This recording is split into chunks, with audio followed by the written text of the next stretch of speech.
I want to get on transit. I want to do what they're doing.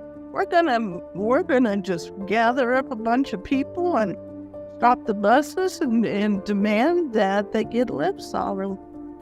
Up until then, there was a lot of institutionalization, a lot of isolation. No access, you can't go, can't do anything. But as it gradually got accessible and people started talking to each other and finding the similarities in the advocacy needs, it built up into a mission that has really helped the community.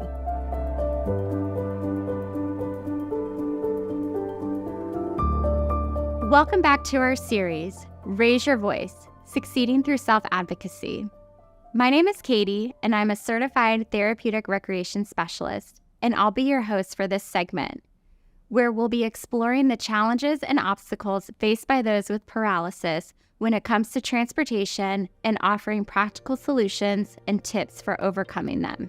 I believe that human connection is essential to human health, healthy mental health, I should say. And everyone should have the opportunity to get up and get out, even if you don't have a vehicle of your own. But being in an area where you're close enough to public transportation, I think is essential.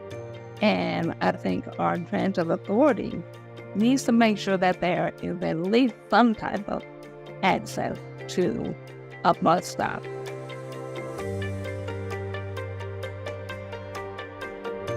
As a person with a disability, you have the right to access public transportation under the Americans with Disabilities Act, also known as the ADA. This includes the right to use the same mode of transportation and the same services as people without disabilities, including buses, trains, and other forms of public transportation. Use accessible vehicles or equipment such as buses with lifts or ramps, or trains with designated accessible seating areas. Use any necessary assistive devices such as canes, crutches, or wheelchairs on public transportation. Receive assistance with boarding, disembarking, and making connections if necessary. When planning your public transportation as someone living with paralysis, it's important to consider these things. Research the accessibility of the transportation system you will be using. Check if there are designated accessible seating areas or priority seating for people with disabilities. Consider the ease of boarding and disembarking at different stops and stations. If you use a wheelchair, consider the size and weight of your chair and whether it can easily be folded and stored on the vehicle. Plan your route and allow extra time for necessary transfers or layovers. Pack any necessary medical supplies. Consider bringing a personal assistant or caregiver to assist you. If accessing public transportation feels daunting, check if your local transit offers training to help individuals navigate their system. Additionally, explore local paratransit options. Paratransit provides individualized rides without fixed routes or timetables. I did not become a wheelchair user until I was 27. So up until then, I was driving, my car at a particular time. I knew about the public transit system anyway. My father was a bus driver for over 33 years. So I knew how to get around the city and things like that. But when we become of age and we're driving and whatnot, of course, that's what we would always like to do.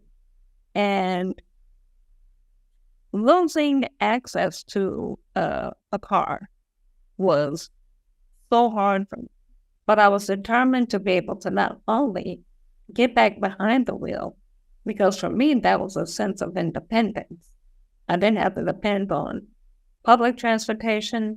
I did not have to depend on anybody coming to pick me up in regards to paratransit.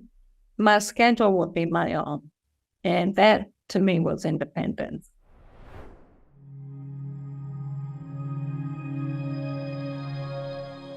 Driving can be one of the most difficult and challenging aspects of transportation. It's important to discuss your specific situation with your doctor and a certified driving instructor, or a CDRS, which is a certified driving rehabilitation specialist, before returning to driving. As a person with a disability, you have the right to drive if you're capable and should expect fairness throughout the licensing process. This means you're entitled to take necessary tests and assessments to gauge your ability to safely operate a motor vehicle with or without adaptive equipment. Request specific accommodations for the driving test, like additional time for the written portion or the allowance of adaptive equipment. Ensure your driving aptitude is fairly assessed rather than being outright denied a license due to your disability. Remember, licensing rules vary by state, influenced by your specific disability and the type of vehicle you aim to drive. To get a grasp on the rules in your region, reach out to your local DMV, licensing agency, or check with a local CDRS. 2 more things to consider. First, you have the right to leave your home and have your personal care assistant drive you to destinations as initially agreed upon in their job description. Make sure to set this expectation clearly with your caregiver. Second, it's good to have contacts in your local community who have wheelchair-accessible transportation that you can call in case of an emergency.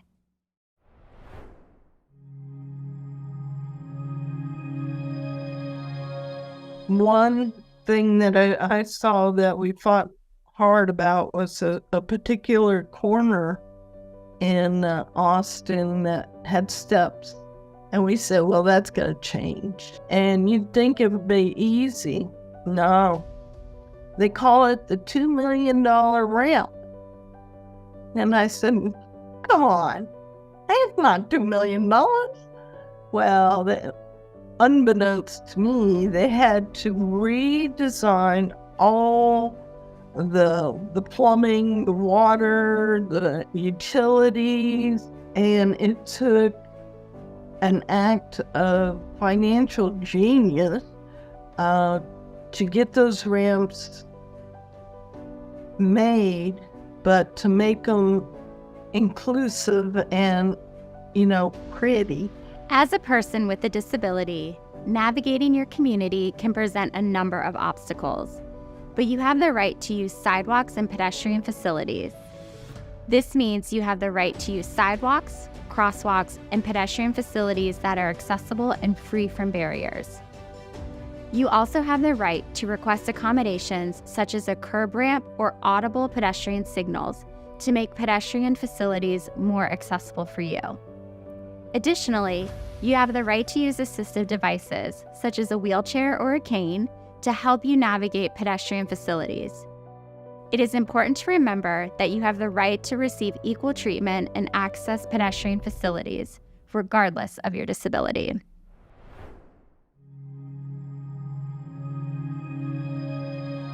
I had to stop the airport workers from moving me because I was not safely buckled in at all. And had I not been able to speak up for myself, I would have fallen and I would have gotten either re-injured or, something worse. So, I knew something was in my gut and how I was feeling. And,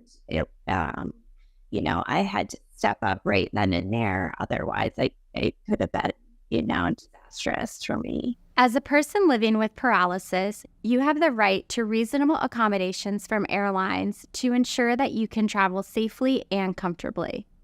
Here are some questions you may want to ask the airline before flying. What accommodations are available for travelers with disabilities? Can I request a seat with extra legroom or a bulkhead seat? How can I request an adjoining seat for a companion providing care? How can I arrange for a wheelchair or other assistive device to be provided at the airport? Will someone be available to assist me with boarding, disembarking, and making connections? Can I bring my assistive device on the plane? Where will my wheelchair go and how will it be stored? How can I request an onboard aisle chair for the flight? Are there any specific instructions or requirements for travelers with disabilities at the airport or on the plane? The way they treat our chairs sometimes is just horrible. I've got my chair broke a few times, actually, because the people that from the air traffic control would sit in it and try to drive it. I mean, I'm glad the last trip that I took was last month. I went to Disneyland, California. Then I went to Texas, Dallas.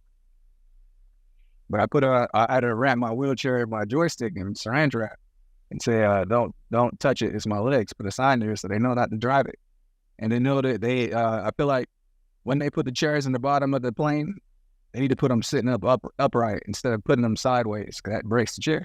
Your rights are protected by the Air Carriers Access Act, which prohibits discrimination by airlines based on disability. Still, if you're traveling with a wheelchair, there are various proactive ways that you can protect your mobility device. Take your wheelchair and any medical equipment you need in the airport with you to the gate and all the way down to the door. Add brightly colored tags with medical written on them to your wheelchair and all medical equipment. Include your name and phone number on this tag. Remove any parts of your wheelchair that can easily come off, such as the control hub, joystick, arm and leg rest, wheelchair cushion, and headrest, as they may get damaged. Place them in a separate bag and carry them with you on the plane. Print instructions on how to move your wheelchair, laminate them, and secure them to your wheelchair. Clearly explain to cargo attendants how to move the chair. If using a motorized wheelchair, make sure your wheelchair stays upright in the cargo hold, not laid on its side. Confirm and reconfirm that your wheelchair is on the plane before takeoff. At any point during your airline experience, if you encounter an issue, you can request to speak to a CRO or a complaint resolution officer or official. They are trained in disability-related travel issues. If you have any further issues obtaining the accommodations you need, you can file a complaint with the Department of Transportation. Remember, you are your own best advocate. Don't hesitate to speak up if you feel it's warranted. With the right preparation and knowledge, you can travel with confidence. For more information, be sure to download the resources for this video series.